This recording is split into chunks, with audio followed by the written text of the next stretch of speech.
for population increase also.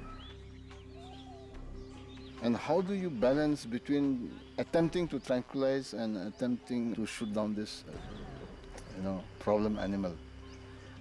Only a vet can shoot the darting gun on the hind leg, the thigh portion of the tiger. If there is a mess up, the tiger can die also.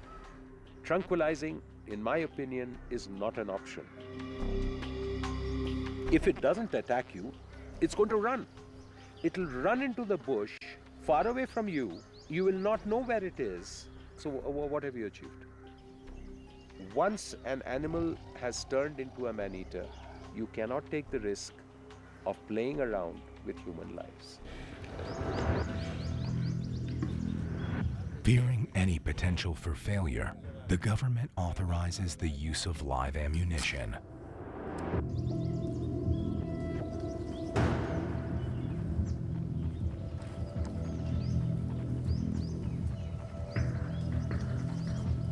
A shooter ascends to the platform and waits.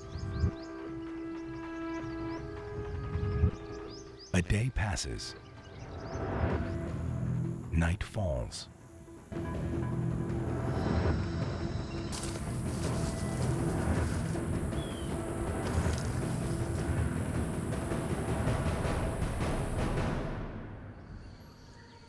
But the next morning, it's clear.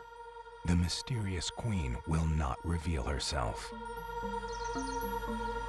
The jungle is silent.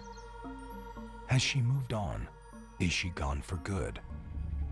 Or is she just waiting for the next opportunity to attack?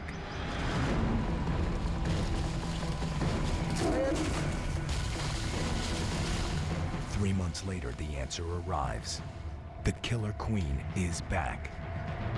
A 14-year-old boy is attacked and eaten. The serial killer tiger is still out there. I will say that the danger still remains. Only time can tell what the outcome will be. It's actually hunting human beings.